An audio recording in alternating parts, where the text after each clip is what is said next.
Hello and welcome to the Eä Tolkien Society monthly meeting. And let me get rid of this Tolkien Moot stuff that's in our broadcast. Today is November 21st, 2020. And this is our monthly meeting and broadcast on the third Saturday of each month from 1 to 3 p.m. Pacific time. Today everybody is remote, and we're using the Jitsi server kindly provided. It's an open source software, and the hosting is kindly provided by RPG Research, a nonprofit. Full disclosure, I'm founder and president of RPG Research as well. So, but let's go ahead and quickly have everybody introduce yourselves. Briefly, we'll go ahead and start with our organization secretary, Supreme Secretary. remember to unmute when you speak. Indeed. Yes, it's Brian Huseland, Secretary of this Smial of the Eä Tolkien Society. Glad to see you all here today. So glad that everybody was able to make it in one form or another. All right, and let's go ahead and Anthony. Hello, my name is Anthony Cassette, and I think I've been with the Tolkien Society for about 2 or 3 years, so I've been going to meetings off and on, so yeah, that's all I have to say. Really glad to have that you made it here. Glad to see you. And Chris? Greetings from the South Farthing. I'm Chris Cooperstein, and I'm in a city about 2 hours southwest of this meeting, and been coming for eight-ish years. All right, yeah, we first started meeting back in 2005 for this group, and it's just been continuing on over the years. As you can believe, it's been it's coming up, it's over 15 years. The faces have changed, except for, well, even my face has changed, but the people attending have kind of come and gone, and we keeping on. So we're really glad to just do this. It's, again, for those of you maybe new, all levels of Tolkien interest are welcomed. Whether you've only just seen a movie, heard about it, want to know more, read a few of the books, like just The Hobbit or The Rings, or The Silmarillion, or you're a hardcore Tolkienologist fan and read all the history and much more, you're all welcome, and all levels of conversation and interest are welcomed. And if you want to learn more about our organization, it's at tolkienscholars.org. And you can also check out, as we go over, our meeting notes and our announcements there. And you can subscribe to get reminders. And of course, here on youtube.com/Tolkien Scholars, do consider subscribing so you get announcements when we're broadcasting. Again, we're usually on the air each month, the third Saturday from 1 to 3 p.m. Pacific time. Sometimes we have people from Italy and England and elsewhere joining us as well. It varies. All right, and Corey?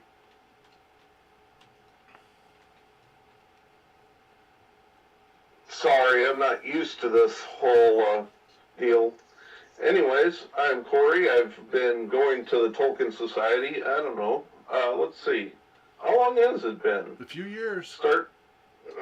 Is it going on 4 or 5 years? How many? Yeah, 4. I'd say 4. Yeah. Okay. Yeah, and I'm lucky to have made friends here and enjoy the conversation and just not used to this technology stuff. So yeah, I noticed, some of my groups have no trouble with this. They're more technology savvy, but the Tolkien societies tend to be a little less embracing of tech. Same thing we had with the Hugo Awards and the Worldcon. They're really not fans of using tech. So some people like struggle with the adaptation. Rectangular technology called books. Indeed, I know what you mean.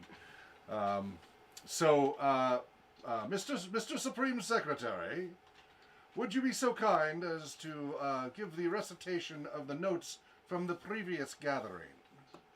But of course, And I'll go ahead. Hail and well met, everyone. And I'll go ahead and screen share it here for the benefit of whomever. Let's see here. Share and meeting notes. That's the. Oh, did I not? That's the wrong one. Did I forget to set it public? Okay, there's a reminder. Was it September? Was that our? It was October. No, September. Yes, it was September Oh, okay. because That's what's remembered. October we did not meet. That's right. Okay, here we go. Go ahead. Yes. So here are my notes from our last meeting 2 months ago on September 19 at Tolkien Moot XVI, otherwise known as 16. Our founder, Hawk Robinson, welcomed our audience and gave a little introduction about the purpose of the Tolkien Society and our sister event happening the same day, Tolkien Moot, which unfortunately the role-playing part of that had to be postponed till next summer due to the low numbers. But in any case, Hawk kind of summarized Tolkien Society and what we do, and this special, because of Tolkien Moot, how we had convened a special panel for a 3-year kind of arc on the founding of Numenor, the golden age of Numenor, and the fall of Numenor. So I introduced each of the panel speakers that we had invited with a brief bio. And this year's panelists for Tolkien Moot 16 were John Garth, David Russell Mosley, Sean E. Marchese, and Sarah Zama. And the following questions were discussed together. First of all, what were the influences on J.R.R. Tolkien that led to him writing an Atlantis myth for Middle-earth? And by the way, I don't have in the notes all of the various points that were made, just because they were very in depth and very rich and interesting, and those are best. You can watch that on YouTube. Yeah, youtube.com/Tolkien Scholars. You can view the previous Tolkien Moot broadcast with that wonderful panel. It was wonderful in-depth discussion. Yeah, that was definitely one of the high points for me. Secondly, within Tolkien's Legendarium, what special purpose or niche does Andor, the Land of Gifts, which is the other name for Numenor, and the newly ennobled Edain, the humans, what role does the land and the people play in Arda? Third, what fascinates you about the early years of the realm of Numenor? Fourth, if Amazon's Lord of the Rings Prime project starts in the early Second Age, what would you like to see brought to the big screen of this time period? And fifth, what's Sauron up to at this time in Middle-earth history? Then we took a break, and unfortunately John Garth had to leave early, although it wasn't early by him. Our guests in Europe, of course, it was the late evening for them. But he had to leave after an hour, which we totally understood. Yeah, and it was very kind of him to at least make that much of a showing rather than just cancel outright. Absolutely, and he explained afterwards, he apologized for John Garth's apologizing for not being here the whole 2 hours. I mean, really. Yeah. he was very kind to come. But he said that he was there was like a family gathering. He was at somebody else's home, and people were going to be going to bed, so that's why he couldn't stay in that room for the full time. Again, it was so kind of him to even pop in for an hour while he was at a family gathering. That was so kind. Know. I'm like, us. He's making time for us, right? Very grateful. And yeah, I love his attitude. Fantastic. So anyway, and then just then there were 5 things afterwards. When we resumed our meeting, we had a moment of silence in memory of Christopher Tolkien, who died back in January, as this was the first Tolkien Moot that had occurred since then. Mm-hmm. We had questions from the audience online, particularly from Jeremiah, I believe. And then, what question or comment do you have for each other or in general about the rise of Numenor? Number 8, now that we are in a new era of Tolkien's legacy, what makes you hopeful that his stories will endure? That was a very nice section to listen to, I think, to go back to again. And number 9, what projects are you working on or following? Just because of the people on our panel who are writers or authors or teachers, that was interesting to hear. and then finally conclusion and thanks. So those are the minutes as submitted by yours truly, and we can have discussion on those if you would like. Did anybody want to follow up on that? Good way to do this, is you can just raise your hand, or you can digitally raise your hand. There's a little hand down the lower left-hand corner, and it pops up a little blue icon if you want. It's consider your buzzer button if you want. Or you can just raise your hand and indicate that you want to speak. That way we're not stepping over each other. Does anybody want to discuss? First of all, raise your hand if you were able to at least watch, or if you either view it live or the recording of that meeting from September. Raise your hand. Okay, so 3 of us. So Corey and Anthony weren't able to make it. I really recommend you check out the video. It was a really good one. That was one of our. We've had some really great panels over the years, and I'd say it's in our top 5, if not our top 3. It was really good. Thanks again to Brian for reaching out to these folks bravely and engaging them and having the success of bringing them on board for our little gathering. It was really wonderfully appreciated. You're very welcome. It goes back to that old adage that if you don't ask, you don't always receive. And it's funny too, because it's almost like stone soup, if you know the old story of stone soup.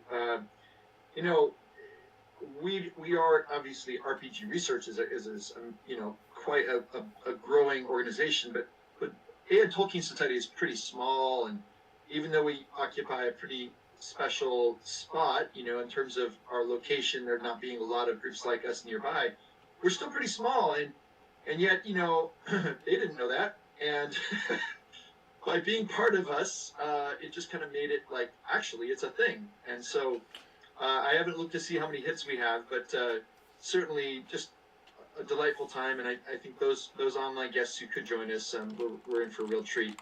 So yeah, that was fun. Thanks for being part of it. Anybody else? Chris, anybody else want to comment? Favorite part, perhaps, Chris? How is the Amazon? How is the Amazon thing coming? Hear anything else new about it? Yes, unfortunately so. Anybody else want to explain? Why don't you go ahead? Why don't you go ahead, Brian? Yeah, well, the short version of it, Corey, is that since Tolkien Moot, pretty soon afterwards, a number of pretty observant Tolkien fans had noticed that the only Amazon project that's going on in New Zealand, that there was actually a kind of a fairly low-key announcement that that Amazon had hired an intimacy coordinator in New Zealand for an Amazon project, and so obviously you kind of connect the dots, and it all has come out since then that they unfortunately seem to be going down a road that we had hoped that they would not, in terms of trying to kind of create another Game of Thrones, specifically seeking to, we don't know how, but putting in more sexual content than, obviously there's very little that Tolkien has, but that would be a part of their depiction of the Second Age. So we really don't know what that all entails, or how much it will be involved in, or what. But there will be some kind of nudity. Yeah. At this point, it's kind of a big blow to the... Yeah. Now, I will say on this topic, Tolkien did write about some intimate scenes. He just wasn't graphic. He did rather poetic descriptions and, fade to black approach. But he did include here and there in his writings a fair amount of intimacy. Certainly with Beren and Luthien. The meeting in the woods and such, time and time again, her dancing, and the intimating at the intimacy. So there's certainly here and there places, but again, that's not Second Age, but still, if they're doing flashbacks or something. So it's not that Tolkien. This is and certainly I know you know this, but for those on the air, It's not that Tolkien was lacking in love and intimacy between men and women. There's a lot of accusations that both The Hobbit and Lord of the Rings were just all boys groups and blah, blah, blah, blah, and that Tolkien never involved all these other relationships, and there's been some even more warped permutations of that have come out from certain groups.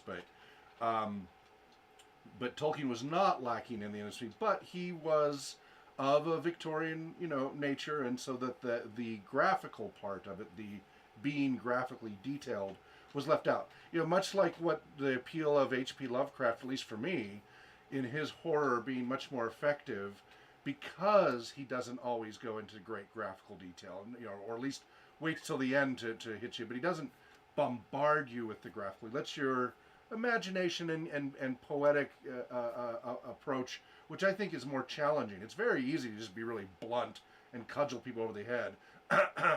Stephen King. As opposed to come up with more creative ways to get the point across, and the feeling and the emotions and all of that, without having to just be in your face. And so I think Tolkien, did that in a little bit more abstracted way. So certainly I could see them tying in some intimacy, but that's a shame for them to make the show less accessible to a wider audience, right? That's the mistake they make if they go full on graphical. I mean, it's pretty bad on television now how graphical it is. That's not kid appropriate, certainly by the standards we grew up with, on television nowadays, right? Just broadcast television. They show and say far more than they would ever have been allowed before. But even with that in mind, yeah, if they are doing this Game of Thrones style, that's really unfortunate, because that's going to shrink the viewership to a very narrow demographic, right? It could have been, if they kept this family friendly, it doesn't have to be a kid's show, but family friendly, right? Cosmos was not written for kids, but you could have an entire family watch Cosmos with no problem, right? You could do all this Tolkien stuff where, okay, it's going to be adult complex topics and complex relationships, but you can keep the level of gore and the language and the sexuality a little more fade to black level. You don't have to cudgel them over the head. You can still make your point across, and then make it accessible for all ages, basically. And then you introduce entire generations across multiple demographics. And it sounds like, unfortunately, they're being narrow-minded in their consideration of the demographics to target. And that is really, really unfortunate if that's the case. But will they be open-minded? For example, I don't know if anyone saw this, but a couple months ago, VidAngel was able to successfully settle with every single movie studio. And so VidAngel is now open for business again. And it allows parents to cut certain content out of a streaming video and stream it live. So we'll see. Yeah, that's an unknown. Because Amazon probably won't allow that type of content, their owned content, onto another streaming platform. Right. Yeah, they're very protective about that. Let's Anthony, do you have any comments you'd like to make? Yeah, I just have a few questions. I guess one is, do we know where in Middle Earth the TV series will be set? Will it be set in Numenor? Will it be set in I guess the lands of Middle Earth itself, or will it be all over the place? And also, when's it gonna? Do we know when it's going to be released?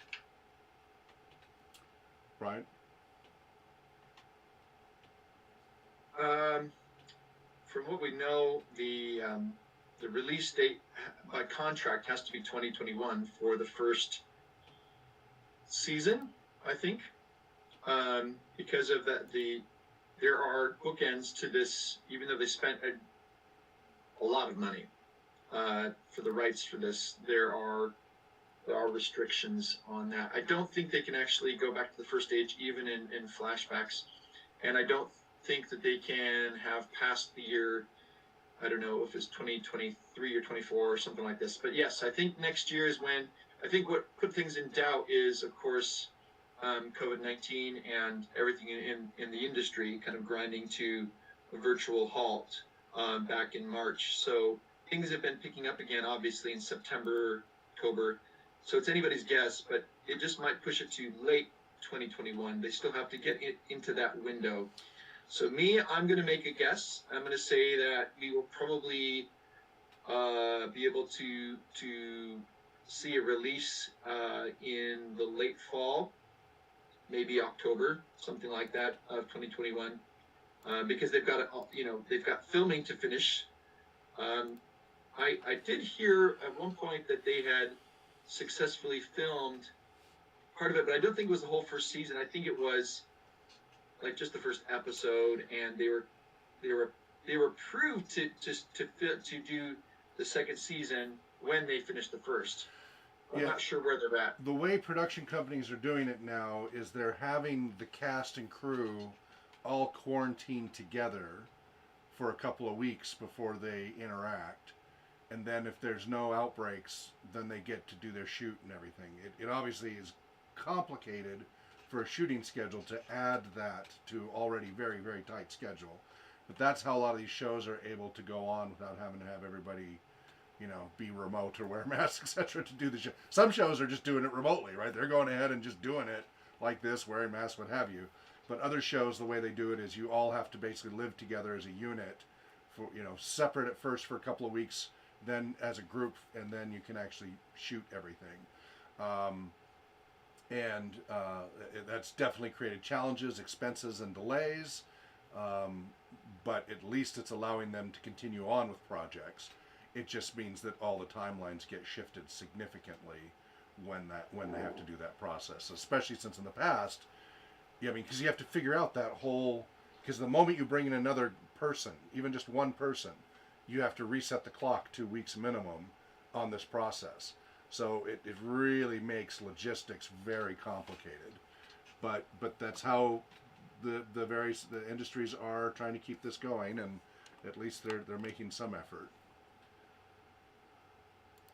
So I see a few links here being posted. So John Garth said on the 28th, I was glad to share ideas and insights on the origins of Numenor with the various people, Sean, Elf and Letters, Sarah Zama, Eä Tolkien Society, etc. And he's got a link to the YouTube video and response from Sean and multiple fellows. So we had nice little conversation going on there. It's nice. Yeah, he gave a shout out to us, which we appreciate. Very much appreciated. And then I also put a link on there to Hawk and everyone to a good article to read, which is put by Cliff or Quickbeam. He's a major contributor to the OneRing.net, and it's a good article.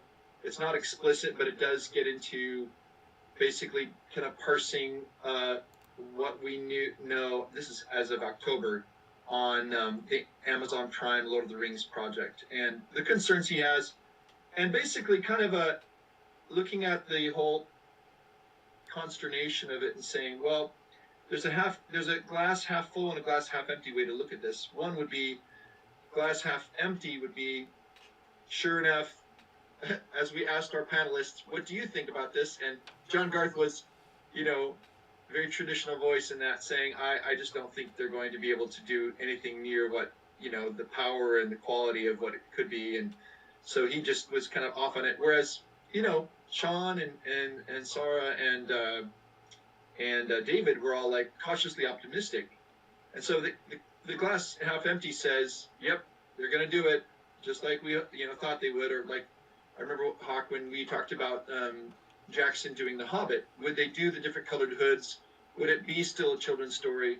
Or are they going to go, rated R, which eventually they did at least the Battle of Five Armies. And they lost the feel. Jackson started out in the first Lord of the Rings film very close to the feel and depiction of Tolkien's Middle-earth. It wasn't perfect for those who are hardcore canon, but really the first movie of Lord of the Rings that Peter Jackson did was the closest. It was the closest to the canon, but more importantly, it really was a good feel that you get from Tolkien that I think a lot of people, I can see all nodding, could really connect with and go, yeah, that doesn't conflict heavily with my vision of what I was reading and such. And I think there was it seems like a fairly universal response. As each movie progressed, Jackson's horror film background and other issues and the merchandising and marketing that for the deals that they had for video games and such became to take over more and more as the films progressed. And The Hobbit is just like seems really like a really long commercial for the video games. And the action sequences and all of that are just so video game like. And the feel and the depth. Yes, there's the Peter Jackson style of the interpretation of Middle-earth, but there wasn't really the feel anymore. It really felt... I mean, keep in mind, it wasn't supposed to be Jackson who directed the Hobbit films. It was supposed to be... Del Toro. And the legal wranglings took so long that the window to use him, he had a 3-year window, and it dragged on for years between all the different lawsuits for the rights to the previous, who got their money between Tolkien estate and just everybody, all the lawsuits, and that they missed his whole window. He had to move on to another project. So they had to fall back to Jackson, and it really doesn't feel like Jackson, Jackson was working on other projects, and I don't think he really wanted, he made it clear he didn't want to go back to it. And it really, you feel it. And I feel like he really, it was phoned in, and it was merchandising, marketing of a video game, and not a good depiction of The Hobbit. Now, the glass half full, I suppose, would be, as Cliff points out, there is still an opportunity for Tolkien fans or lovers of Tolkien's works to make their views known, so that it can be understood that you can still approach the themes of intimacy, Sure, or loss, betrayal, etc. And you can do that in a way, but it's not blunt. It's not hitting you over the head with the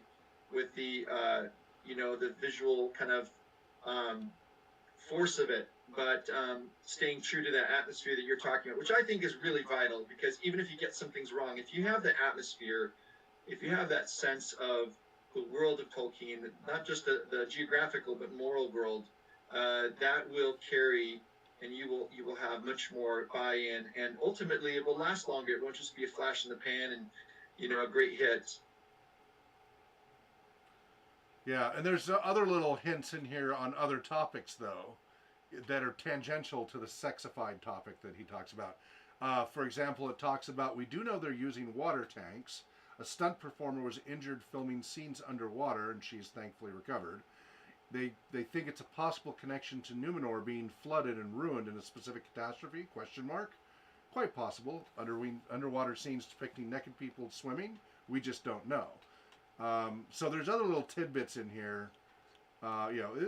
These conjectures are, always a little interesting to watch in hindsight how silly a lot of them end up being. But, it's, if they really are trying to go Game of Thrones style, and I do not care for George R.R. Martin's The Game of Thrones that much. There's elements I like well enough. I do enjoy the role-playing game. The way the role-playing game was designed by Green Ronin, the rule system for the house building, where you build a house and you build camaraderie before you ever build your characters, I think are brilliant, and I've integrated those into a lot of other game settings now. So the role-playing game setting, the setting that George R.R. Martin created, is actually very fascinating, interesting, and has a lot of depth. That in a role-play, it's beautiful for role-playing games. It really gives you so much to build on for a campaign setting, and it's great for gaming. George R.R. Martin's writing style makes Tolkien look pithy, so, and he's just, so he's okay. I read all the books for that series, and they were okay, a little long-winded, but they were fine. I was able to get through them, and some people get very upset with this. Unlike Robert Jordan, which I was not able to, after about the 5th book, I couldn't even finish the 5th book. I think it was 5th or 6th. I couldn't go on, and there's 13 or so books. And my kids and others who are big Robert Jordan fans are just agog and aghast at me about that. But we each have different tastes. So anyway, it's a mistake to try to replicate that setting and feeling in the Tolkien setting, right? If they try to just really try to replicate that style and theme and everything, Game of Thrones, that fit Game of Thrones. That is not a good fit for Tolkien and the fans of Tolkien and bringing in new fans. And it'll be a jarring difference from the books if they try to do that. They really need to go, even if they don't have all the canon material, try for that feel that Jackson was in touch with the first film and lost touch with over time. And again, it doesn't need to be Jackson style. I would love to see them do completely different styling of Middle Earth, of elves and orcs and human, all that stuff, that they change the styling. That would be great to break the Jackson, because you see, like, even the free community stuff, they all try to copy the Peter Jackson visuals. And I don't, and that's just one interpretation. I would love to see them hopefully break that mold and set a new mold. You were raising your hand there, Brian? Welcome, Sarah. No, I just wanted to add to what you were saying quick. Welcome. Oh, Sarah. Hello. Hello, Sarah. Remember to unmute when you speak. Hi.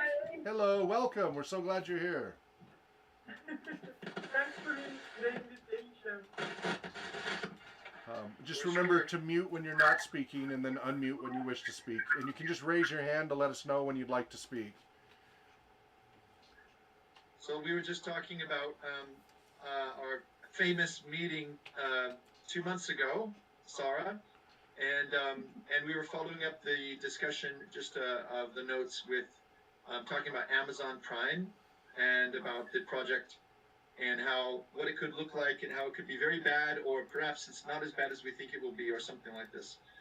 Hawk, I was just raising my hand because I was thinking part of the reason why Game of Thrones is different is also that in an age when I think it's pretty safe to say that people like mashups, they like things that combine in interesting and new ways. I think it's good to look at a fantasy world and say, does this blend well? What is like what is the idea that kind of is based on? So, for example, and again, correct me if I'm wrong for those of you who've actually watched Game of Thrones, but power seems to feature pretty prominently, right? It's about different houses, who's going to, have the throne, with all the swords. And it's really about power and about supremacy and about survival. And those are things that nowadays I'm sure would be very popular. But to me, it seems like when you look at Middle Earth, this is the very thing that all the free peoples fight against. You have those who seek power, and it's almost like Saruman on a reality TV show, okay? That's what I'm thinking. Game of Thrones is like what his world would look like. He would love to stir people up against each other. And I just don't see this as really the story arc that Tolkien was getting at in the second or the third age. So that's my piece. Who would like to comment next?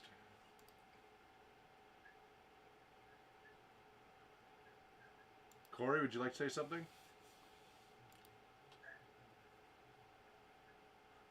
Remember to unmute, Corey.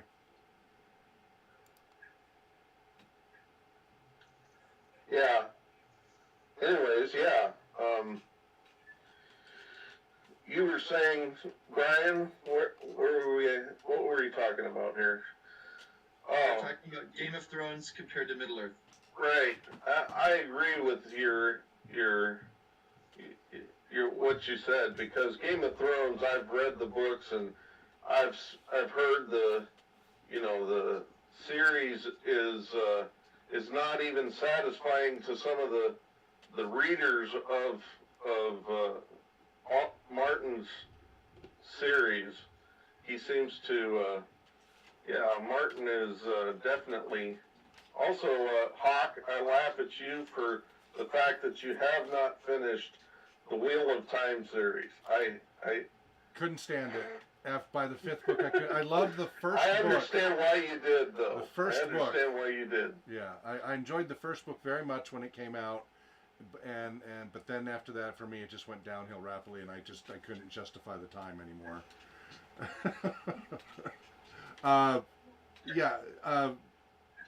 So, Chris, Anthony, anything you wanted to add to this? So, I'm thinking about all my fantasy genres, and so one of the movies that I keep coming back to in terms of perhaps an appropriate feel for perhaps the Second Age is a movie like Willow, which was written by George Lucas and another person, I forget, and directed by Ron Howard, a very young Ron Howard. So I'm thinking more along those lines, where you have characters who interact and the battle scenes are just secondary. The problem I have with Game of Thrones and those types of genres is the battle scenes and the bling and the tech and the computer graphics are all the primary features, and the characters are far less developed. I mean, there's development in Game of Thrones, but I would like to see primacy in terms of attention paid to characters, because that matters more. Interesting. And you did watch the whole series? I did not watch the whole series. I probably watched season 1 and 2. Okay. And that was about it. So I read all the books. I watched the whole series, almost more from a research perspective, just because of the community I interact with and everything, with RPG research and all. And while my biggest issue is all these shows now have only 6 or 8 or 10 episodes a season now, right? It used to be 26 episodes a season. You could really develop a great arc and character depth and all that. Now everything has to be squished, right? You've got 1 hour and you have to squish so much content into only 10 hours for an entire season. And they do spend a huge budget on special effects and makeup and all of that. And they can be very high quality, but then you lose a lot of that story. So I'm with you on that. But that's been like a huge trend, unfortunately, across many of them. Another example would be, I was relatively disappointed as a Star Trek fan in Star Trek Picard, because there were only 10 hours, and there could have been 2 seasons of development in that. Yeah, I did enjoy it. Yes, I wanted more. Again, I wish we had 20-something episodes. I would much rather we got back to more of the kind of BBC style of lower budget for effects and more investment in story and character development with more episodes, right? Being back, although BBC never had that many episodes. So a mixture of the American 20-something, 26 episodes per season, but with the low-budget BBC approach, where the focus is on the story and the characters and the narrative, rather than the effects and the makeup and all of that. I do miss that type of programming. Starting to watch Doctor Who for the first time and saying the old stuff and saying, this is fantastic, given the budget that they had. Yeah.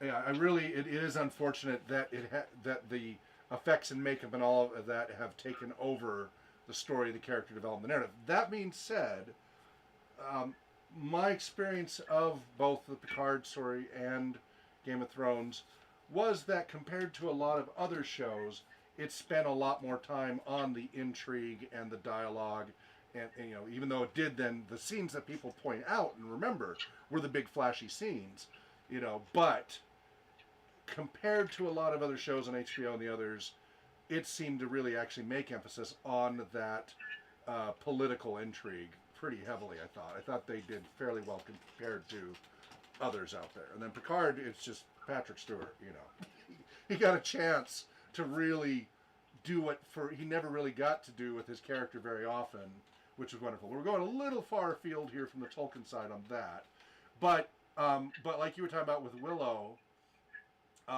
that was just a fun romp, right? You know, and they had dialogue, and then little spurts of adventure, the dialogue, and that was just a fun romp. It was your stereotypical D&D adventure, really. And they do talk about how at the time they were influenced by their playing D&D type games. Both of them had some influence from that. Not directly, but that they, in hindsight, realized that may have had some influence. So we've covered quite a bit about this. Sarah, is there anything you want to do about this before we move on to other topics? Oh, Anthony, I'm sorry. Go ahead, Anthony. Yeah, I was just going to say, right now I'm reading a multi-volume history of England right now, from like prehistoric times to right now I'm focusing on the Tudor age, and that was actually one of the primary inspirations for both Tolkien and Martin. I've also seen Game of Thrones, all 80 seasons, and that show is kind of based off of the Wars of the Roses in English history between the House of York and the House of Lancaster, which were two houses of the House of Plantagenet, the ruling English dynasty.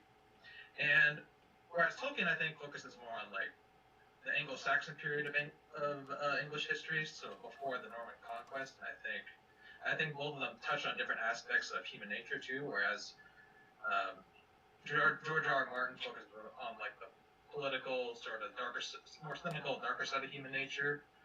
Tolkien focuses more on the more kind of way human nature should be, which is more the light side. Like, you know, if you're a Star Wars fan, you know about the light side and the dark side of the Force.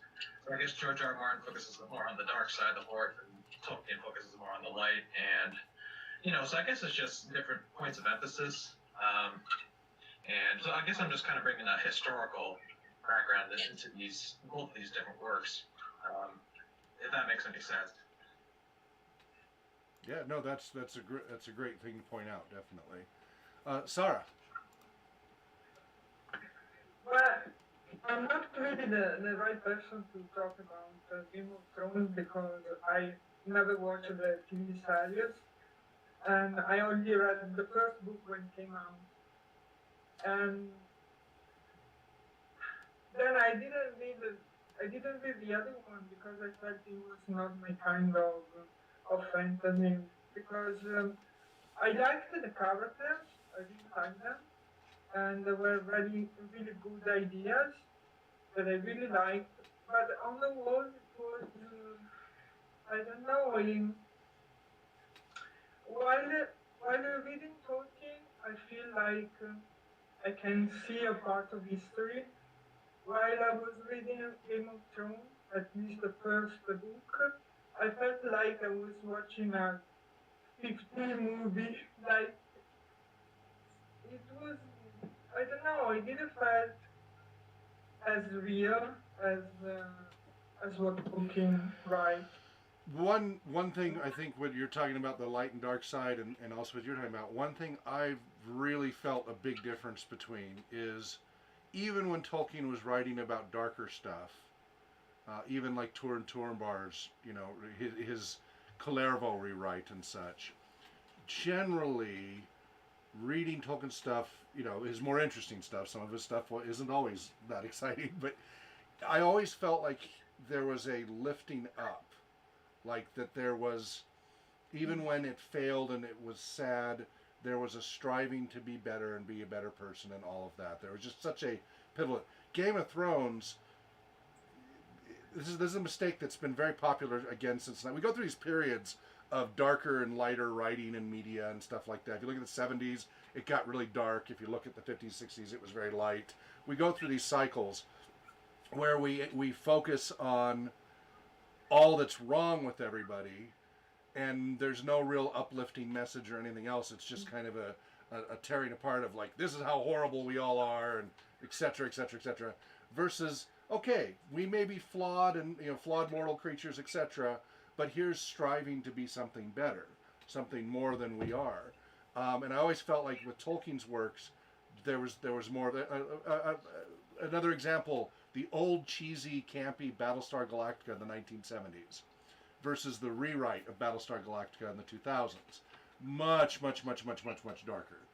And the old cheesy, campy one, and it is cheesy and campy, but it always had a little bit more of an uplifting modality to it.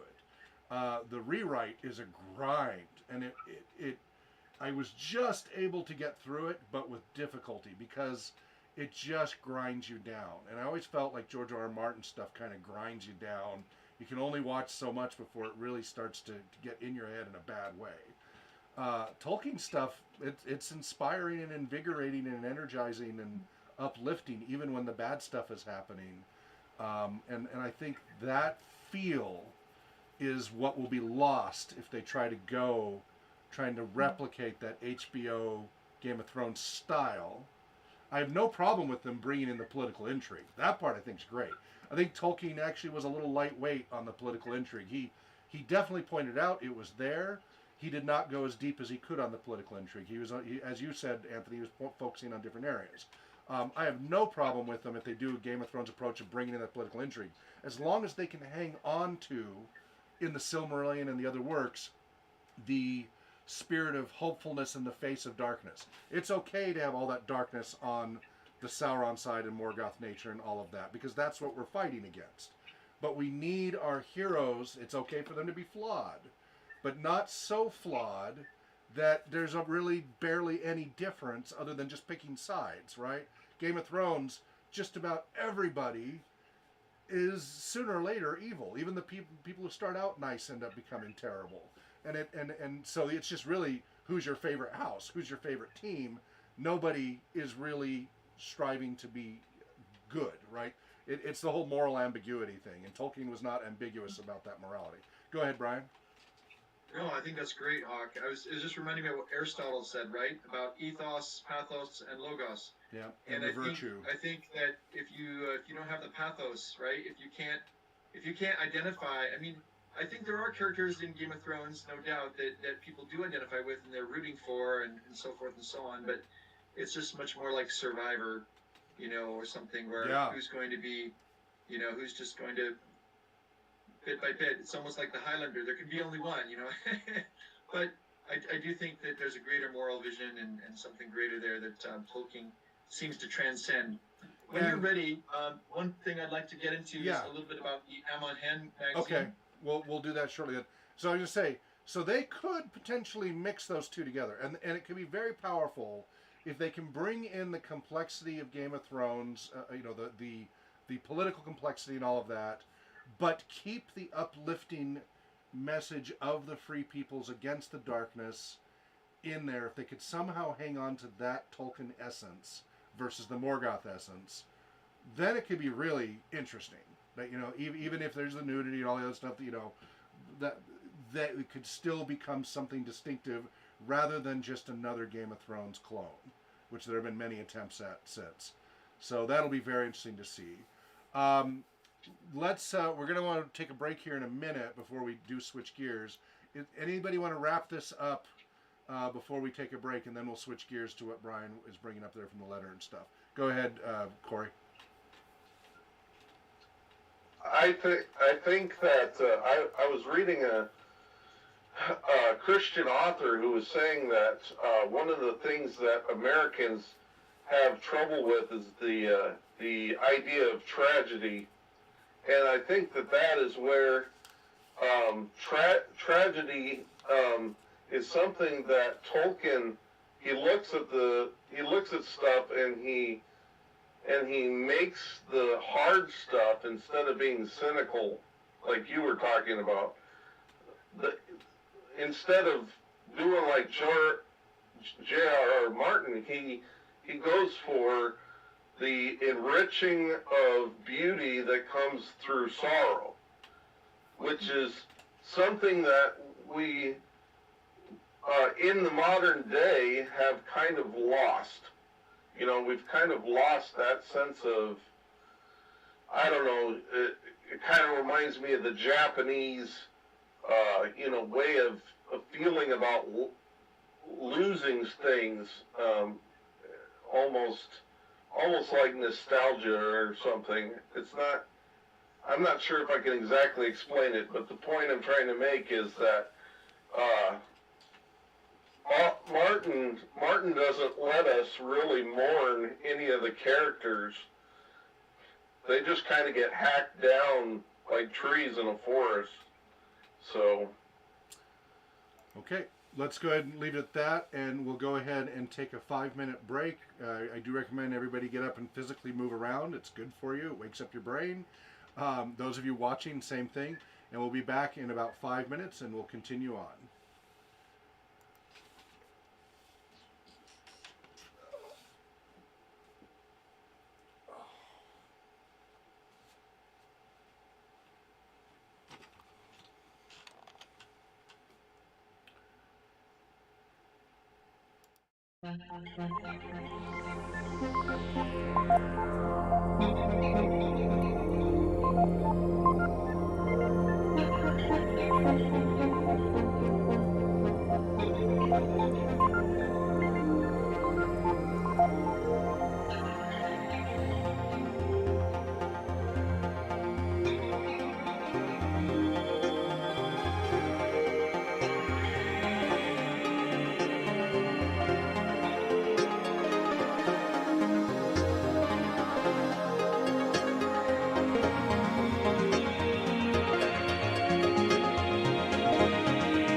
Hello and welcome back to the Eä Tolkien Society. This is our monthly meeting every third Saturday from 1 to 3 p.m. Pacific time. This is our November 21st, 2020 meeting. And we're now in the second half of the meeting. Brian, Mr. Supreme Secretary, you wanted to go ahead and go over the society journals and such? Yes, if you don't mind, I just wanted to draw attention to a few things that everyone might have might enjoy having a look at. And if you're not a member of the Tolkien Society, and there's an article that really interests you, I think I can find a way to just share a part of that, possibly, you know, without going against publication rules on that. But just there's a few things I want to draw your attention to. And so I could hold it up and so forth, but Hawk, I do have it pulled up on my screen. Okay, now to share if your you screen. are able to allow me to screen share, I'm not Please. sure if I can or not. Give it a shot. It's in the lower left-hand corner. It should be share your screen button. Okay, I lost you. Oh, sorry. That's my fault. Uh, In your lower left-hand corner, there should be a share your screen button. Very good. So with your permission, Please. okay. I'll go ahead and share that right now. So I'm going to take you through a few things that are worthwhile. Can everyone see that? Yes. Okay, so this is issue 285 from September, and it's a quarterly bulletin of the Tolkien Society, so it comes out several times a year. And what's really worthwhile about this, if I can get to the next page here, let me just work out. Oh, I see. It's just scrolling down. So there's a few things that are really notable in this particular issue. First of all, you can see from their design that the Amon Hen's really stepped up their game in terms of how much money they put into the publication. So I love the cover, which you may recognize as Thorin. As after he died, they laid him with the Arkenstone at his breast. But there's several articles in here that are really great. For example, there is, if I can get forward to,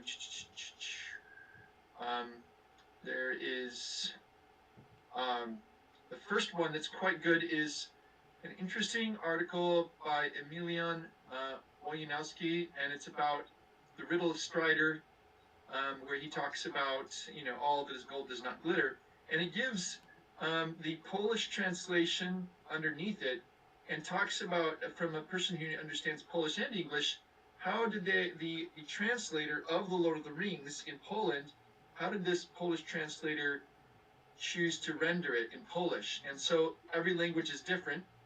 So there's a few things that are just slightly have a different nuance than in English. So I find this really fascinating, and I'd like to hear, you know, Sarah's thoughts as well on how The Lord of the Rings translates into Italian. Obviously, again, it will be almost the same, but this article goes into each part of Aragorn's poem and explains.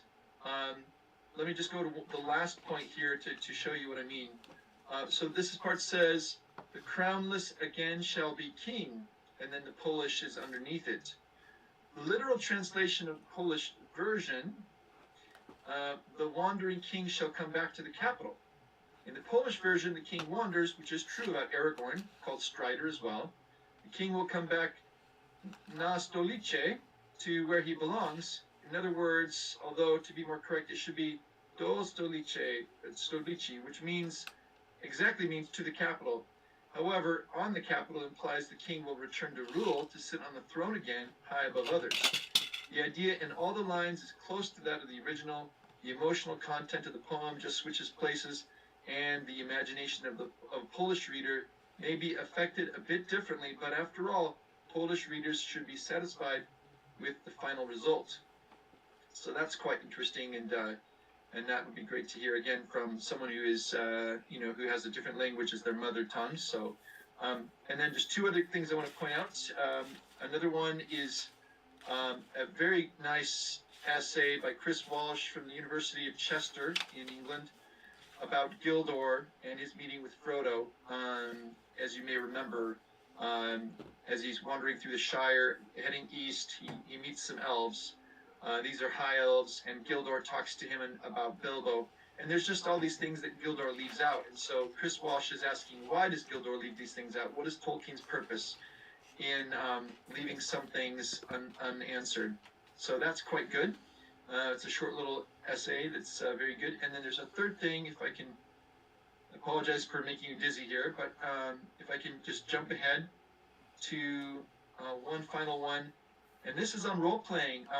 And I'm trying to remember, Hawk. I know you had to renew your membership, but they apparently have started to do a piece on Tolkien tabletops, which I thought was fantastic.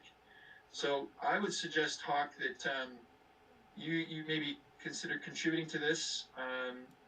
So this one's featuring Journeys in Middle Earth, which is a cooperative board game by Fantasy Flight. Yep. And so they basically go into how the system works, how it relates to Middle Earth, and the components of the game, et cetera, et cetera, et cetera. And so there is kind of an article on that. So I thought, oh wow, that's great. So I just wanted to draw your attention, everybody, to those 3 articles, and if any of those are interesting to you, let me know, and I can help you maybe find access to that. That's great, Brian. Thank you. So, and I should let you know that Other Minds magazine, which is all about Tolkien scholarly discussion and gaming. It isn't just gaming, right? There's all sorts of stuff that is interesting to Tolkien scholars in Other Minds magazine, even though the trigger for most of it is gaming. You do not need to be a gamer to enjoy and the content, ideas, etc.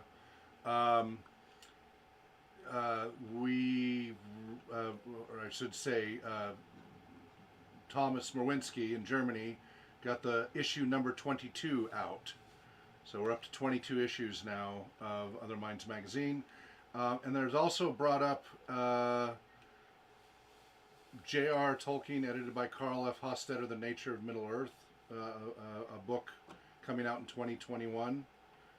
Are you aware of that? Okay. But anyway, you can check out the Other Mind stuff. The website, which I need to get back in sync with, he's been kind of just using Facebook lately, which is difficult to deal with. It's otherminds.net is the website for Other Minds magazine. I've got to coordinate with Thomas to get him back to using. We're moving it once again to a different server, and he's gotten a little frustrated with all the server moves. So he's just kind of using Facebook. The problem with Facebook, besides privacy issues and people who don't want to use Facebook, is Facebook is horrible for historical preservation and going back and finding stuff. It's meant to be a real-time scroll, and only slightly better than a chat room. And trying to have like all the releases and such through Facebook is really cumbersome. But he's just been a little frustrated because I've been having server issues and stuff, so that's what he did out of desperation. But hopefully we'll get it all back on the otherminds.net website, and hopefully he'll be okay using that with the new version we're going to be going to. Lots of great content there. But yes, Brian, I do need to try to find the time to be more active. I was aware of some of these discussions that were leading up to being in the magazine. I was actually pinged for some feedback, and I just didn't have the bandwidth with the book. I'm hoping this week we'll be able to send the book to the publishers that I've been working on all this time. So I've just been swamped. But I'm glad to see that they did follow through, because there have been other attempts to discuss gaming in the Tolkien Society journals, and they have not always been welcoming of that. And that was why we've usually had to have it be separate. So I'm really glad to see that the newer editor crew and stuff has been more embracing of that. Thank you for sharing that very much. Anybody want to comment on what Brian was just covering? Anthony. Yeah, I'd be interested to like somehow get access to these, even if there's like a subscription or paid subscription or something. And also, I was just wondering if they're looking for any contributors, like even if it's just a layman like me. Yes, I'll speak to that briefly. Yeah, I can post the link for how you can subscribe in the chat, and then also they do accept submissions. It's I would say it is, you can definitely. I mean, I think anybody here, Sarah, you've published before. I'm sure they would love something from you, but it can be someone who hasn't published before, just someone who's is interested in and has some working knowledge. So there's a variety of things. Yeah, and if correct me if I'm wrong, Brian, I know they were planning, I don't know if they followed through. When you get your membership, I think that gives you access to the archives of previous issues, like online. Correct me if I'm wrong. I know they were working on that. That is correct. Yes, okay. It is all accessible online. Yeah. Sorry, I need my laptop cord. Go ahead, Brian. So, Anthony, that's the best way to do it, is join as a Tolkien Society member, and then you'll be able to get access to that. And then, the community is there. I can confirm that. When I first started, they didn't have all the back issues up, but they have everything in terms of Amenhen all the way back now published. Some of it, the quality, your quality varies, but it is there. It is all volunteer run, so that's understandable. Okay. Of the topics that Brian was scrolling through and discussing, was there anything that popped out for anybody that you wanted to go into further, or do we want to move on? Feel free to raise your hand if you want to discuss anything, either digitally or analog. Okay. Is there... Go ahead, Brian. I just wondered, did Sarah, can I ask a question?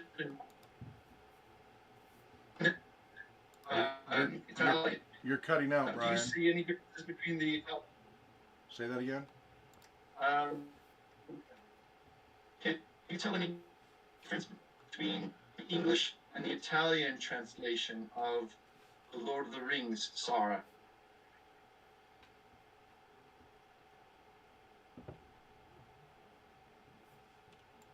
Remember to unmute if you're speaking. Can you hear me now? Yes. Yes, well, it's interesting because here in Italy there is a new translation, and so we had two translations of the Lord of the Rings from the 70s. The first was in the 70s, and now there is a new one out. And they are totally different. They are different in the language, and they are different in the music. Because the first one was, it sounded like a saga, like an ancient saga, while the new one is more easy to read but it's also the translator made an effort to be to be closer to the original work, and so and it's a strange experience to read. I read the translation first, obviously, and I only read the English version this year, and some passages were so different. For example, I only discovered that Tom Bombadil speaks in rhymes always when I read the English version, because that's totally lost in the translation. Oh. I don't Oh, know wow. about the new translation because I haven't read it yet, but in the old one, it was not there. Wow. Okay, that's a big one. Okay, looks like Brian may be resetting his connection. Hopefully, he'll be back shortly. Does anybody else here have any other language background? Ever looked at any of the other translations of Tolkien's works in other languages? No. I've looked at some in Japanese, but it's hard to go through. That's a big change. Yeah. that's But a tough one. I will say that there is a fair amount of interest over there, given their propensity towards fantasy in various realms that they have generated. Okay, cool. Brian, did you have anything else on your list that you wanted to cover? Brian? Are you muted? Well, but Okay. Anthony has a question. Oh, go ahead, please. No, Anthony, I think. Anthony? Yeah, can you guys hear me? Yes. Okay. Yeah, I was just gonna say, I actually, so I took Latin in high school, and I have a copy of The Hobbit in Latin.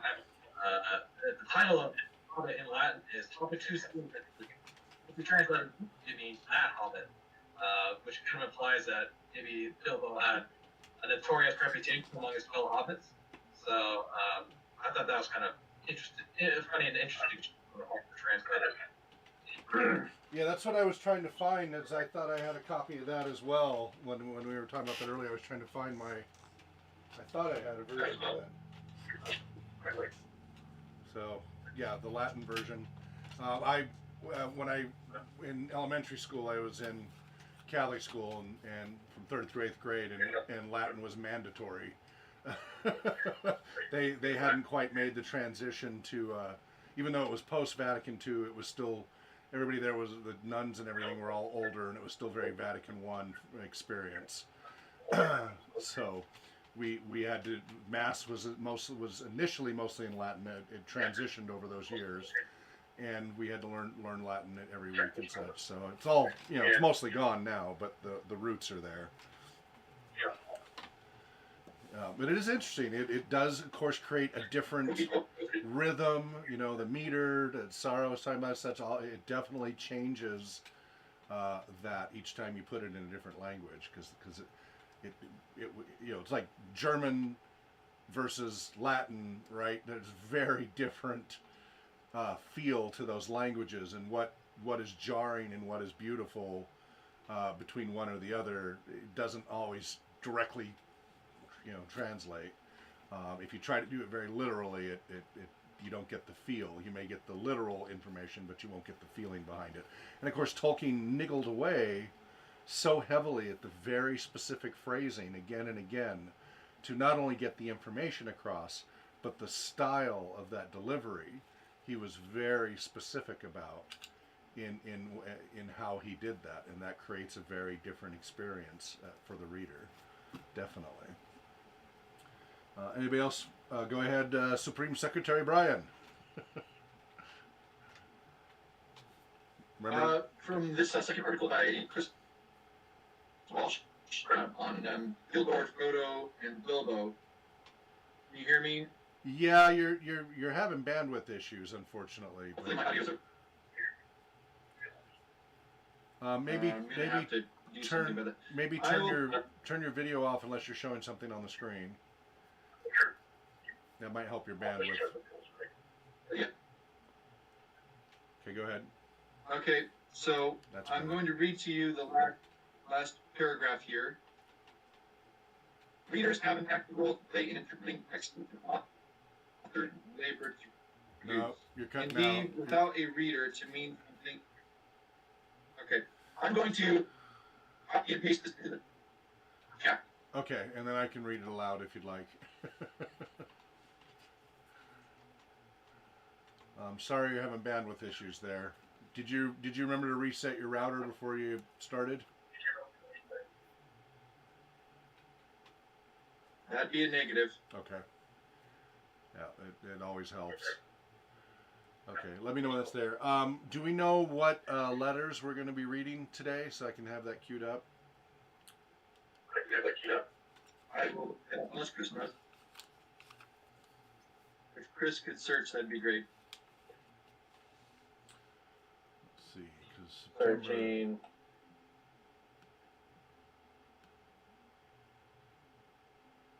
G and Gmail.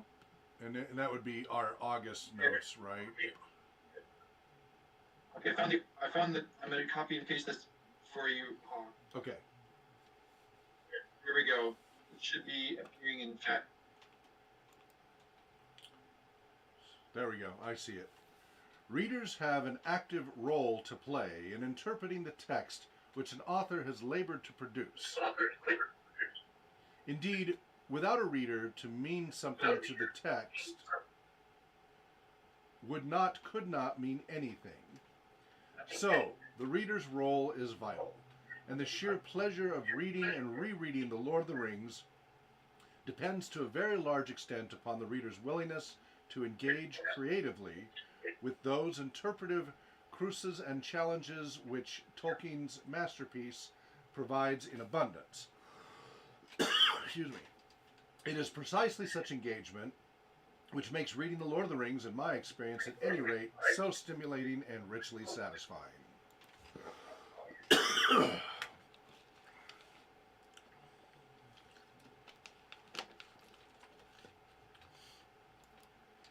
Yep, I think that sums it up nicely.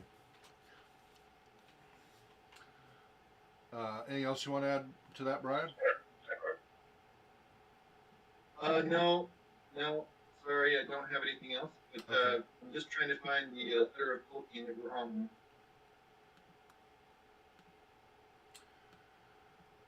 The what? I'm looking for which letter of Tolkien we're on. Okay. 177 is the last that I see, but that doesn't mean that we have read further. It would be August, I think, or July. Do we met? Yeah, July is 177. And I think that we did not meet in August. So yes, let's assume 178. Letter 178 is next. I think we did meet in August, but you weren't there, Brian, and so notes were not created for that one.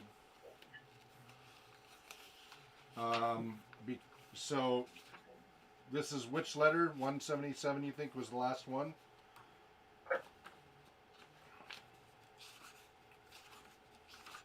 Yeah, Okay.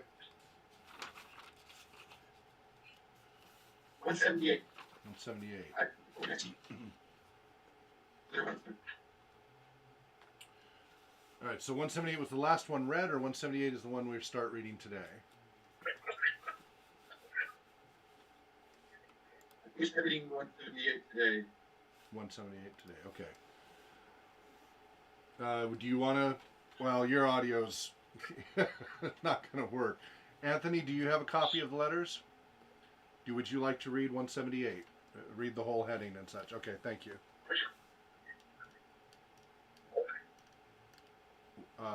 Okay.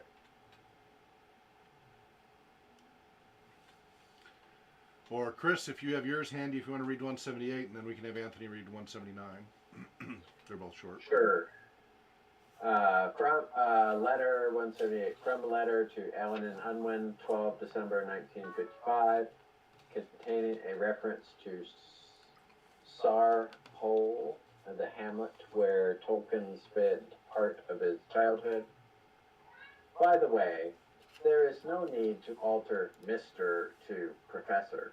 In proper Oxford tradition, Professor is not a title of address, or was not, though the habit has drifted in from places where professors are powerful little domestic potentates.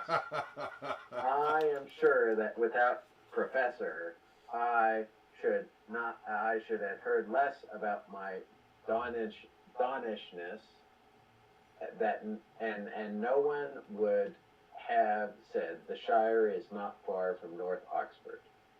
It is in fact more or less a Warwickshire village of about the period of the Diamond Jubilee. That is as far away as the Third Age from that depressing and perfectly characterless straggle of houses north of Old Oxford, which has not even a postal existence. Brings back memories of row houses for Harry Potter as the series gets started. Right. Okay, anybody want to comment on that from what you just heard about that? I thought that was entertaining. Anthony, anything you want to say about that?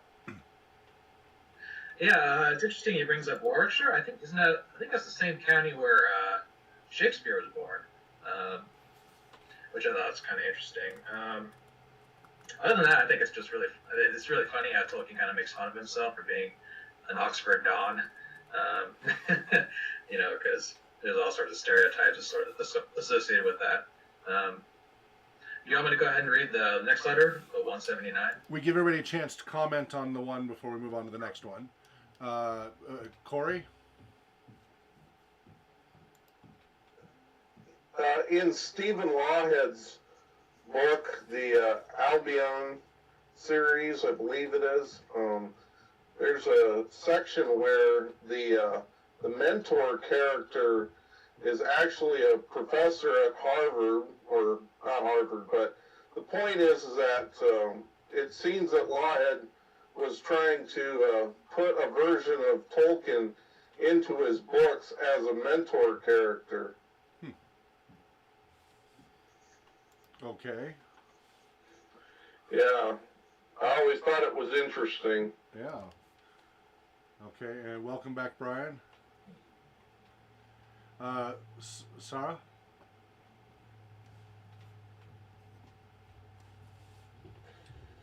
Yeah, I like that Tolkien is make fun of himself, and he does it even in his writing. I read the Notion Club paper last summer, and there are a few passages where he references himself, and always in a funny way he makes fun of himself. So I like that part of him. I think it's very obvious. Yeah, I really enjoy his self-deprecating humor and such. I mean, that's, Brian, that's a very British thing, right? The self-deprecation, right? That's kind of expected. Yeah. Yes, it is. Can you hear me okay? Yep, that's much better. Did you want to comment on anything there, Brian, from what was read? No. Okay. All right. Anthony, if you want to go ahead and read 179. Okay, letter 179 from a letter to Hugh Brogan, written December 14th, 1955.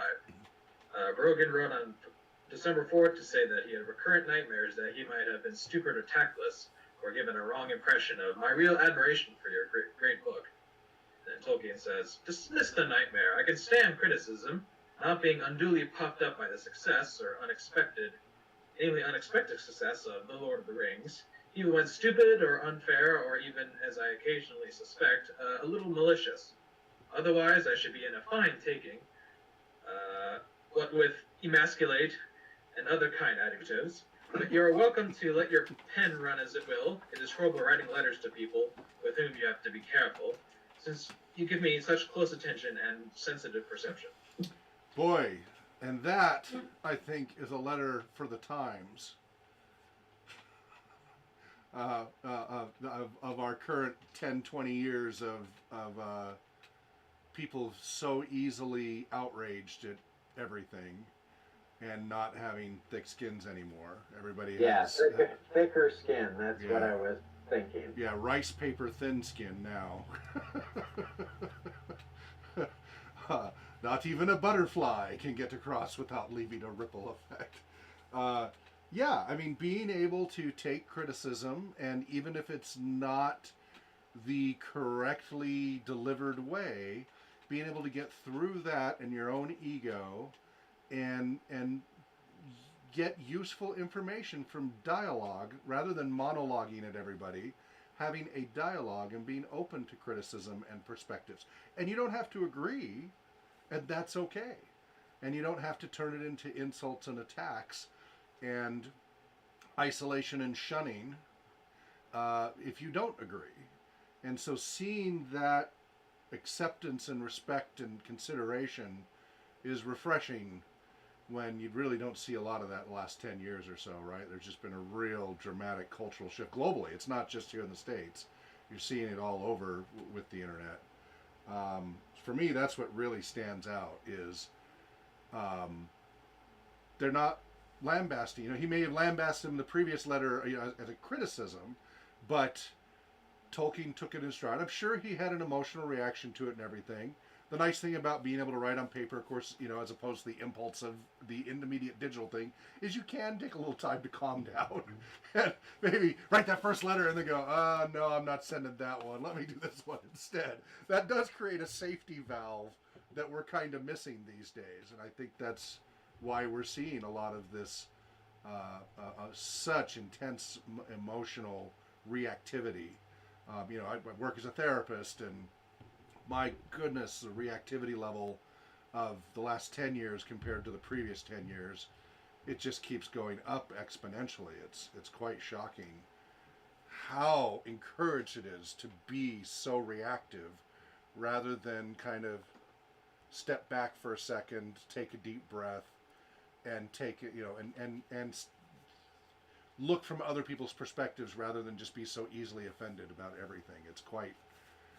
It is quite a change. As somebody who researches these kinds of things heavily, I've really seen a dramatic change as I've been doing all this research over the decades. So that's what jumps out for me. And he gets in his little barbs about malicious and emasculate and stuff like that, but he does so again with that little lilt of humor and such to it that I think is refreshing. And again, who knows what earlier drafts might have looked like. Further comments on that letter? Is that you, Brian? You hand raised? Yes. Please. I was just thinking about how if people are told over and over that all they are is you know, a collection of chemicals, feelings can be easily just as an existential thing. You know, you just I know I exist because I feel, and feelings become kind of king. And I do think that I long for people to see themselves as more than the sum of their reactions and other people's reactions, you know, because you get so worried about other people reacting well to you and all that. It does seem like Tolkien had a relationship with his critics, which was kind of, on the one hand, he really cared deeply about the details, and so he would have a lot of disagreements, but he didn't take it personally, and I think that's the difference that I kind of take away from it. I think he took it personally, but I think he took it in stride. He clearly was upset, and sometimes quite angrily so, about some of the criticisms that were made. Often it was, as you pointed out, the details. He would be like, that's not even what I said. Here's the details of what I said. You're that's just not even close. Did you even read the book, right? You know, that kind of thing. So, and certainly he'd get irate about that. The other stuff, I mean, it's hard to know without having spoken with him directly, but I get the feeling from what I have read that it could cut him, but at the same time he would remind himself to have a perspective about it, to kind of step back for a second from that reactivity. That's probably true. Yes, I guess so. I would just kind of change what I said there, and I think maybe what I'm getting at is the fact that it's a very English trait to have this idea of fairness. You know, so if someone criticizes you, but they do it in a fair way, they give you a decent shake. You know, then that English sense of fairness prevails, and you feel like, well, I disagree with them, but at least they took me seriously, and they did justice to the material, even though they had a different view on it. Whereas if he feels that he's been unfairly criticized, or his work has not been given a fair treatment, I think that, again, is a kind of an ethnic trait. I mean, it's one that we all share, but I think for the British people I've known, and certainly traditionally, Tolkien would fall into this as well. The worst thing is when you're not sticking to that sense of justice and fairness. And that was part of what was probably so great about having and groups like this, but the Inklings, where they were able to share with each other and critique and criticize and be able to be blunt with each other, go, really, this is how I felt about it, and just go, okay, and agree or disagree, take it in, maybe you make changes, maybe go, well, okay, we have differences in taste, and that's okay. And that was a wonderful thing about being able to have a group like that, and societies like this where we can do that, where if we're writing papers or we're discussing this, we can have different perspectives about Robert Jordan, Wheel of Time, Game of Thrones, C.S. Lewis's works. We can like some and dislike others. We don't have to all be the same. We're allowed to have these differences of opinion and experience, and I think that's just a wonderful, wonderful thing that's getting a little harder to find, ironically, in an internet age, right? The internet was supposed to bring us all together, and at first it did. I was on the internet when it was ARPANET in 1979, when it was pretty much just scholarly and military, and I've watched it just change dramatically in recent years. Go ahead, Corey. I always thought that when somebody regards their critics as something good, you regard your opponent as honorable. I think that's something that's been lost over the years. It used to be that you could have a rivalry with somebody, and it bringing you closer together with people. But nowadays, everybody seems to be standoffish and doesn't want to regard their opponent as a helpful, sometimes helpful thing. Well, you can look back, though, through history, Shakespeare and others, about how they felt about their critics. I mean, it has not been a friendly... You have individuals who take it well, and then you have others. So I don't know. I think critics have always gotten... there's always been that tension between artists, creators, and critics, etc. I see it, Chris. And there was another thought I had there, but it fell out of my head. Go ahead, Chris. Criticism, properly taken over time, is love. My supervisor and I were having at work, we're having a conversation about this last Thursday, and she was commenting that she appreciated those on the team who both give and take criticism, because lack of criticism puts you in a place where you don't know how you are doing, how you are cohering to the group, right? How you are normalizing. And one of the conversations that we had was that we have 3 new employees in the group over the last year, of the larger group, and 2 of them are doing quite well in the virtualized environment, and one of them is going to take some additional work, and trying to figure out how to accomplish that and be able to give and receive criticism in a virtual environment is very different than in person. And I think I am of the opinion, and my supervisor agreed, that criticism should always be done in person instead of virtually. Well, yeah, because voicing is such a tricky thing. When you lose body language, auditory, right? If you just see it in the written word, so much can be misinterpreted because of loss of all of that physical context of the three-dimensional world. So this is something we train and teach a lot about in our role-playing game training programs, because there's a lot about social dynamics. And we talk about Tuckman's theory of small group formation and team formation and communication, dynamics, etc. In the business world, it's known as forming, storming, norming, performing. You even use norming in there. That's why I was going, yeah. What research has found, and this is over 50 years of studies and such on these topics, specifically to this theory, is that all small groups, when they first come together and teams, go through certain phases. Some make it better than others. Forming, we come together, we try to be polite. Hopefully that's become less and less of a standard, but generally try to be polite to each other, but to a point where things are not getting done. Everybody's so worried about stepping on each other's toes that the project, the goal, the adventure, whatever it is, isn't really being accomplished because you're spending so much time being careful and trying not to step on anybody's toes. So you'd move very slowly. Some groups are very conflict averse. Other groups are over the top with their conflict. Microsoft comes to mind and such, right? Throwing chairs, etc. Steve Jobs, etc. The groups that are conflict averse try to avoid what's known as the storming phase and try to go straight to norming by dictate, by this is how we communicate and do everything, spell everything out, because they want to avoid all that conflict stage. Well, what research Jeff shows... Bezos. What's that? Jeff Bezos. Yes. What research shows, though, is when you skip the conflict, the storming phase, when you try to go from forming straight to norming, you never get to performing. You can get to norming artificially through a lot of structure and such, but that group never really becomes a strong, cohesive whole.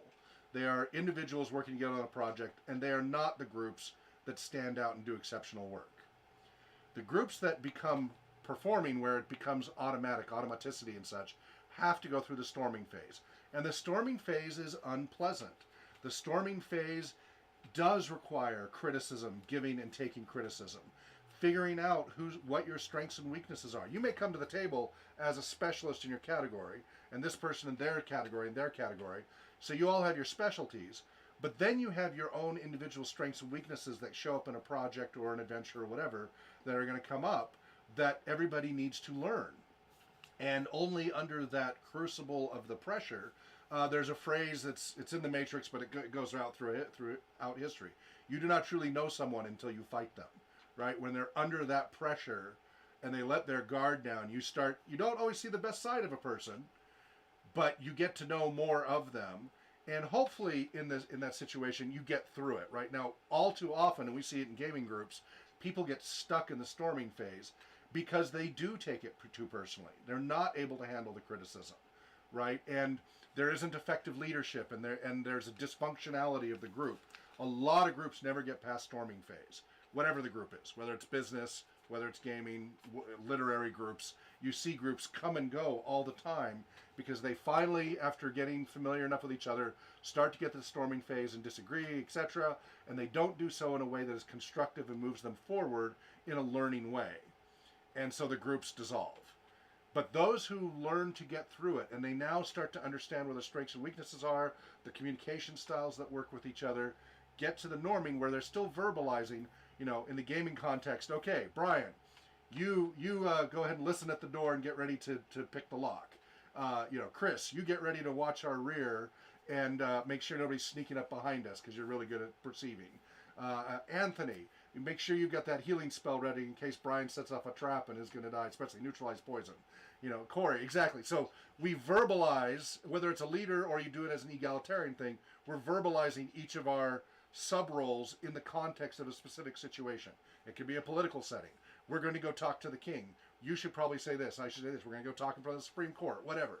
You organize it in that way, and it's verbalized. So that's getting to the norming stage.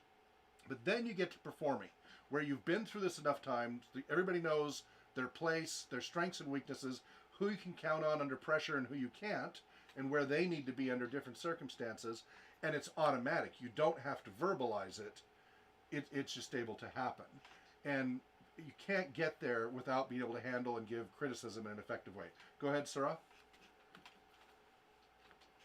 I wanted to say that as an author, I appreciate Tolkien's words about criticism because I learned it by myself. I mean, when I first started to share my work, I didn't take criticism easy because it isn't easy. Because you see that your work is not as good as you think, and at first you think they can't understand me. It's not you that are in trouble, it's them who don't understand. But then as you keep sharing and you keep receiving criticism, you understand that all these opinions are enlarging your understanding of your own story. And so you can share it better and people can understand it better and they can make it their own. So at a certain point you wanted to receive this criticism because you know that it's good for you, for the reader and for the story. And I think this is what Tolkien was talking about. And those of us in the research world, of course, peer review is essential. You cannot do good scientific work without peer review. How you do the peer review varies. There's lots of different methodologies for that, but you need that peer review. You need that feedback outside of your own head and your own echo chamber to really do better work. So you've got to get a thick skin and do it in a constructive way, not a defensive or withdrawn way, so that you can keep eliciting more criticism so you can do even better work and ask the right questions and be able to take it. Because once your emotions get triggered too far, the amygdala kicks in, you can't take in new info because your hippocampus is anesthetized and you lose the narrative. To throw in a little neuroscience there. It really does. When you get that flare of emotion, if you don't calm it down a little, it's really hard to take in new information. And so, and being aware of that in other people means how you deliver your criticism, knowing how that individual reacts or doesn't react is important to know that so you can be more effective in communicating, right? It's all about just being more effective in communication. Brian, you just posted a link. Go ahead. Yeah, just sorry, that's really, really great. What it makes me think about is the just The Writing Life by Annie Dillard, so I recommend that book. Okay, The Writing Life by Annie Dillard, and you have the link here. I'll put this in the YouTube as well, the YouTube chat. I know it's not the YouTube. She talks about the process of writing. She's a very gifted writer. She's won the Pulitzer Prize 1 year for Pilgrim and Tigger Creek, and I heard her once at a writing or a literature and in the arts actually conference. But she talks about when you write, you have to be ruthless. You have to be able to, the word ruthless. It's to courageously abandon these sentences that you love so much because for the sake of the, what you're writing, they're like little babies. You can't let them go. But you have to be willing to do that hard work of self-critique. But of course we're in a community and that's super helpful. So yeah, that's all I had to say. Okay. Anybody else want to contribute?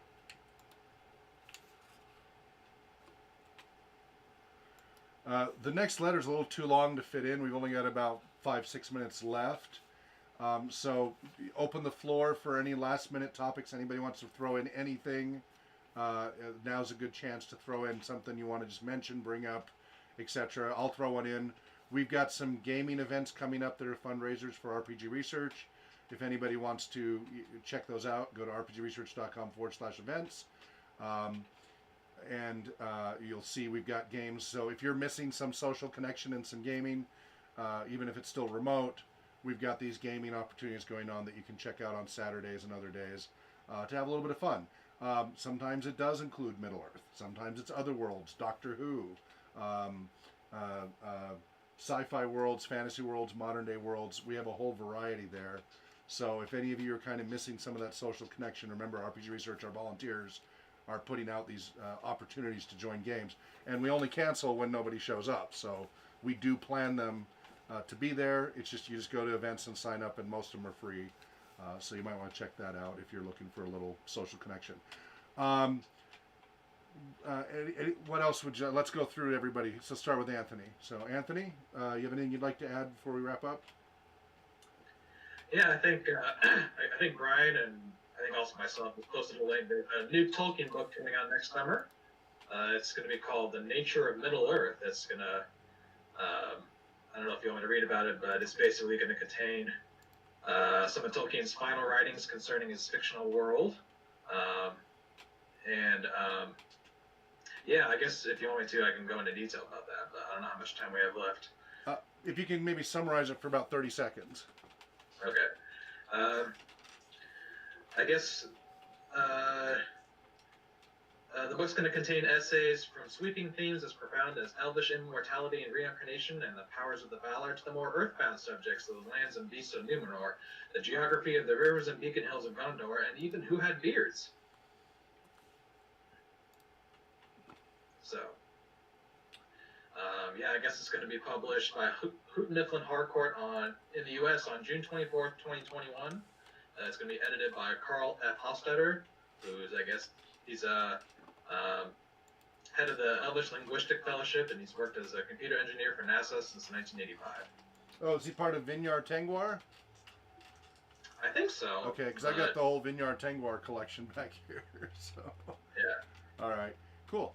Thank you very much for that, Anthony. What's up, Brian? I read Anthony. I just want to say, Anthony, I think I just saw something else on that where shortly before Christopher, began going downhill in his health and was dying, he kind of appointed Hofstetter as the one who should take up that project of the nature of Middle-earth. So it's good to know that even before he died, that fingerprints are kind of still on this project, even though he's gone. So Hofstetter is kind of the one who's supposed to take the reins? For this book, yes. And I think it's because Christopher felt that there were some things that were kind of, they weren't one of the three great tales, right, of the elves. Because he brought out The Children of Húrin, Beren and Luthien, and The Fall of Gondolin. And of course, before that, I think he put out Sigurd and some of the other things as well. So all the different publications that Christopher put out in the last, well, really, I suppose if you include the history of Middle-earth, that'd be the last 30 years. But there was this piece that he apparently felt that was worthwhile. And so he got this guy going on the project before he passed away. Okay. Which is interesting to know, because that just makes me think, Anthony, that it's even more worthwhile. It's not just somebody else saying, hey, let's find what scraps we can of Tolkien and just glue this together. This was something that Christopher kind of gave his blessing to, so for what that's worth. Handed in, yeah, interesting. All right. Chris, anything you'd like to add before we wrap up here? Not for this month's Good of the Order. Okay. Do you have something for next month you want to make sure we cover?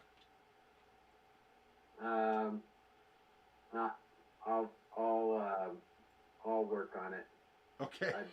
I've been ruminating on something. Okay, we'll look forward to that. The intrigue. Antissa. All right, Corey.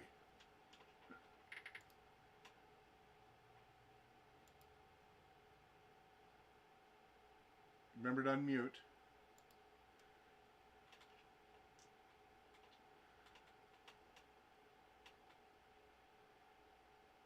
Okay, I turned your camera off, but your audio is still muted.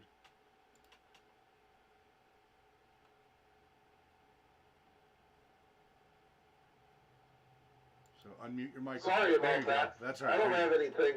I don't have anything. Okay, great. do you have any topics you'd like to see us cover next month? Oh, I don't know. Okay. Let me get back to you on that. That's fine. No pressure. Sarah. I just want to say thanks for inviting me to this meeting. I didn't expect it. And as for topic, I would like to say something about hope, because I've been listening to the middle talks that were all about hope, and they are just amazing. And I think that Tolkien is has the opportunity to give so much in this moment where we really need hope. In a moment of darkness, to help the free people get through when the Morgoth nature is trying to take over the world. There's a little light in the darkness. Indeed. Can I just say that comment from you, Sarah? It just reminded me of Tolkien Moot. You know, it's 2 months ago. One of my favorite parts was kind of talking to the panelists and everybody discussing, you know, how even though 2020 has been a difficult year, right? That 1936, John Garth said, 1936 was a very difficult year as well. But despite this, the Tolkien found he was able to still, in the Father Christmas letters, include the polar bear leaving the taps on and the bathtub flooding, MPB. So you know, I just think that's great. Hope and really maybe how humor, if I could add that to next month as well. Both of them bring light. So hope and humor, as they're connected together, that would be a great topic. And Sarah, we're so glad to have you join us. You're welcome every month if you can make it. We're always glad to have you join us. It's at the same time. We really appreciate you staying up and joining us. It's a wonderful contribution. Good. So glad. And I've been with all of my different groups because, you know, we stream about a dozen times a week now through our different programs. And the main thing I've been trying to communicate to people is look at all of this as a marathon, not a sprint. If you're more prepared that it's going to take a while, it's not going to be gone in a week or a month. This is a 2 to 3 year process. Historically, that's always been the case for things like this. It will be again. But that also means we've seen that, you know, this too will pass. And the main thing that I had to develop with my teenage sons, and then I've now extrapolated to my clients and my life in general, is patience and love. Often I have to say that it's become a mantra, especially when my boys were all teenagers. Patience and love, patience and love. I think that's, you know, yes, use the humor, all of that, and patience and love. This is something that's going to take time, and we need to understand to have the patience for this to work through. But it will pass, and there will be tragedy and loss in the process. There always has been, there always will be. But with patience and love, we'll get through it. And if we treat each other with patience and love, rather than impatience and anger, this will be a wonderful growing opportunity for everybody, rather than a real setback. So, Agreed. all the best to all of you. Some of you, it's holidays. I don't know in Italy if there's any holidays going on next week, but here it's coming up on Thanksgiving. What's that, Sarah? No, we don't have holidays in Italy Right. until December. Right, until December, right. So we have coming up next week our Thanksgiving holiday and such, but we'll see you all hopefully let's make sure. Let's make sure it doesn't fall on Christmas or something. It's December 19. I just looked it up. Okay, so we're good to go then for our meeting next month then, correct? Is everybody okay with that? I'll send the notes out to everyone, and I'll include you, Sarah, Wonderful. in the email. Wonderful. Oh, I'd be happy. Thank you so much, all of you, for joining and helping make this happen. It was a wonderful conversation.